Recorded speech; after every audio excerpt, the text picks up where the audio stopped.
बिस्मिल्लाहिर्रहमानिर्रहीम। बिस्मिल्लाहिर्रहमानिर्रहीम। मैं टीचर यूपीएस बांडी से मोहम्मद आरिफ मुगल बोल रहा हूँ। तो मैं सिक्स क्लास का टॉपिक है एसार का जज्बा। मैं प्यारे बच्चों, आज हम ये एसार का जज्बा पढ़ेंगे। हमारा टॉपिक एसार का जज्बा है। अदनान एक ताजर था जिसका शुमार शहर के रईसों में होता था। रईस कहते हैं अमीर को, दौलतमंद को। उसका शुमार शहर के दौलतमंदों में होता था। कुदरत ने उसे सब कुछ दिया था। अगर नहीं कोई दिया था तो वो थी औलाद की नेमत। शादी के बहुत साल बाद भी इनकी बीवी शिबा के गोद सोनी थी। औलाद की हसरत ने इनसे किस दर पर दस्तक न दिलवाई, पीरों फ़कीरों की चक्कर न लगवाए, गंडे तवीज़ करने पर मजबूर न किया, पर मुराद बराने की कोई सूरत पैदा न हो सकी। कुछ वक़्त यूं ही गुज़रने पर दोस्तों यारों को भी तशवीश हुई, यानी सोच विचार हुई। किसी ने दूसरी शादी की सलाह दी तो किसी ने बच्चा गोद लेने का मशवरा दिया। बच्चा गोद लेना कहते हैं बच्चा जन्म। कुछ ने थोड़ा और इंतज़ार करने और इलाज कराने पर जोर दिया।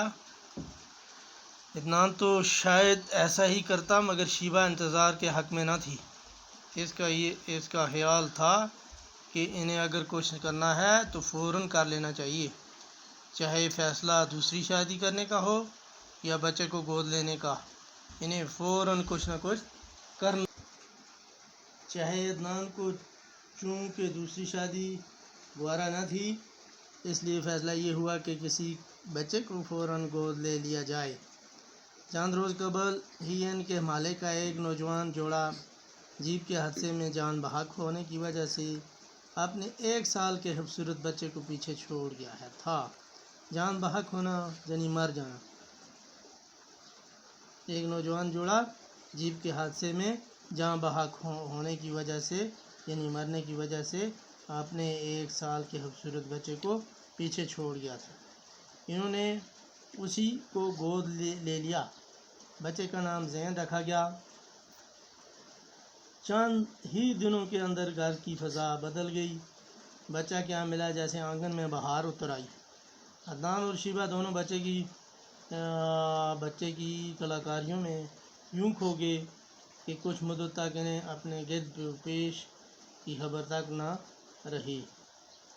वो इनकी आँख का तारा ही न था। आँख का तारा कहते हैं बहुत प्यारा होने को।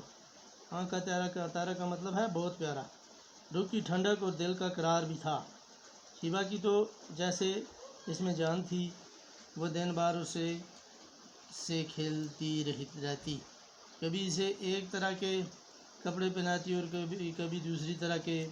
जब इससे भी तसल्ली न होती तो कोई और जोड़ा निकाल कर उसे पहनाना शुरू कर देती।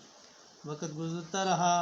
ज़ैन उम्र के साथ ही साथ तालीम व तरबियत के मरहले भी तय करता रहा। एक अच्छा उस्ताद उसकी तालीम के लिए रखा गया। वो उसे घर से बाहर भी निकलने न देते थे कि कहीं धूप या छाँव इसके रंग को मैला ना कर दे। ज़ैन अब 8वें दर्जे में था, यानी 8वीं क्लास में था कि अचानक एक दिन शिबा की तबीयत ख़राब हो गई।